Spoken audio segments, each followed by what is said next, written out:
In the early 19th century, Andrew Jackson stepped into the political arena. He was the hero of the final battle of the 1812 War. Jackson was a hero of American freedom, and his command in the 1812 War against the English was legendary. Andrew Jackson was elected to the presidency in 1828. Jackson began to fight against the continuance of the central bank. The banksters poured millions into seeing Jackson defeated, but were unsuccessful. Many Americans had become aware of the destructive forces unleashed at the hands of the central bank. Thus, Jackson had much support in his fight against the central bank. Jackson was passionate about taking control of the money system for the interests of the people, as opposed to the interests of the banks. In Jackson's veto speech against the recommissioning of the central bank, he attacked the influences of the rich and powerful upon government policy, stating,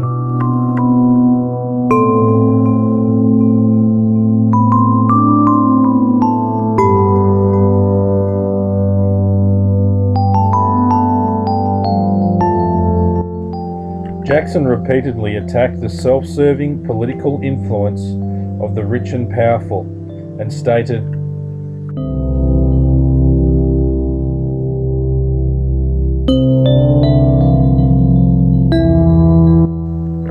the banksters were not at all happy with Jackson. Nicholas Biddle, president of the central bank, wrote to Jackson's presidential opponent Henry Clay regarding Jackson's speech, stating that Jackson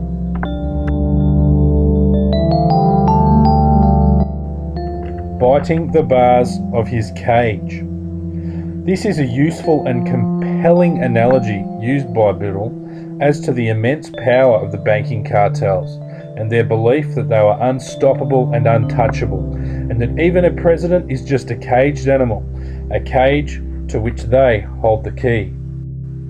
Biddle then wrote of the coming political battle against Jackson and confirmed that presidential candidate Henry Clay was a lackey to banking cartel interests.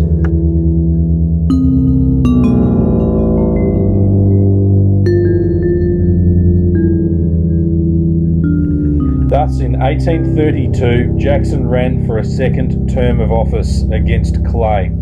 Jackson ran with the slogan, "Jackson and no bank."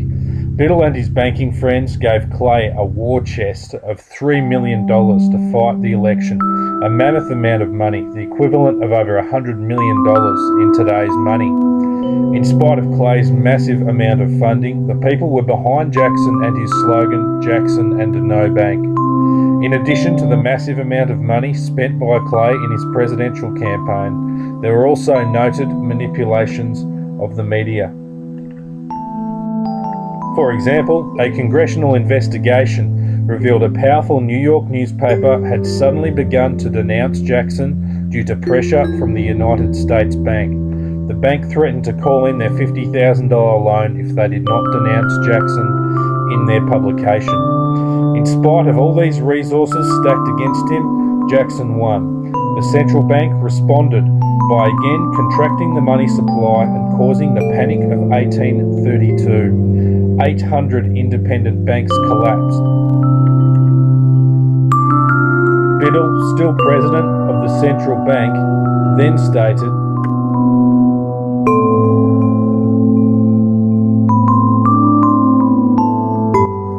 the banking cartels immediately crunched the entire nation by widespread recalling of loans. Newspapers fueled the panic by intensifying runs on the banks and blamed Jackson for the economic turmoil. Biddle openly stated his intent amongst his fellow banksters in 1832, stating,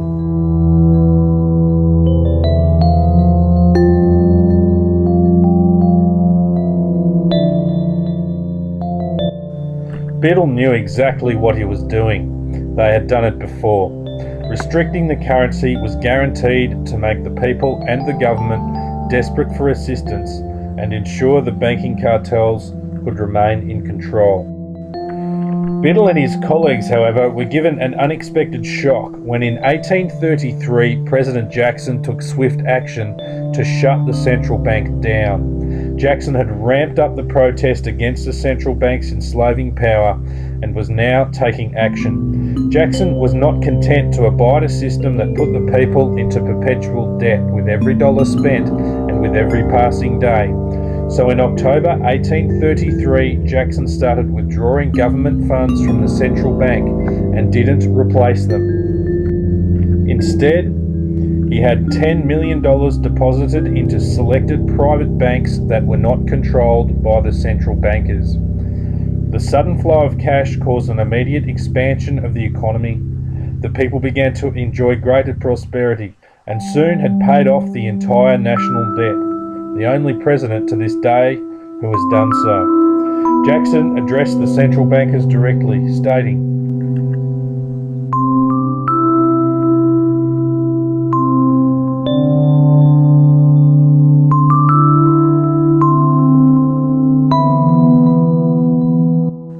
although Congress passed the bill to renew the charter of the bank, Jackson vetoed it. He made a very clear statement on his position.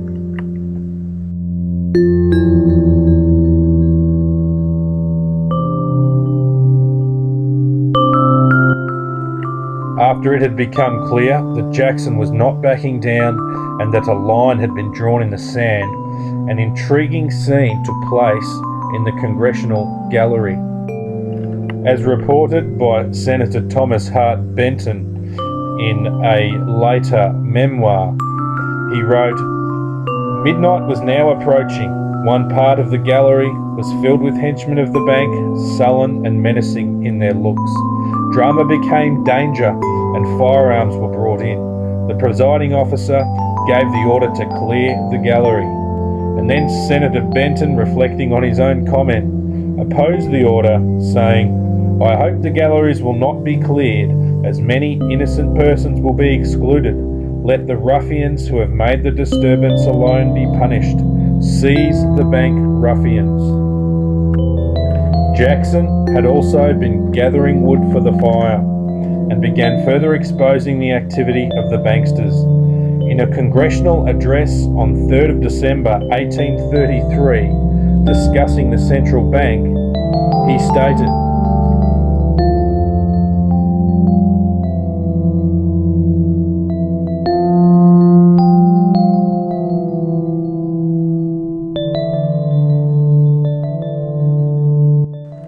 in spite of these very public condemnations by Jackson and his colleagues, the central bankers continued with their manipulations. From August 1833 to September 1834, they contracted loans by 25% in a time when its gold reserves increased by 55%. Businesses continued to fail and unemployment continued to rise. Jackson advised people to ask the central bankers for money, stating that they were hoarding all the money to their own ends. In a direct challenge, Jackson said of the central bankers,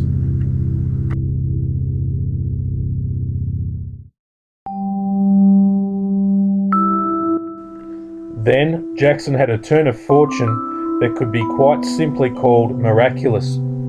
On January 30th, 1835, a few years after Jackson openly declared to end the central bank, an assassin tried to kill him. The assassin walked up to Jackson and pointed 2 pistols point blank at Jackson's midsection. Miraculously, both of the assassin's pistols misfired.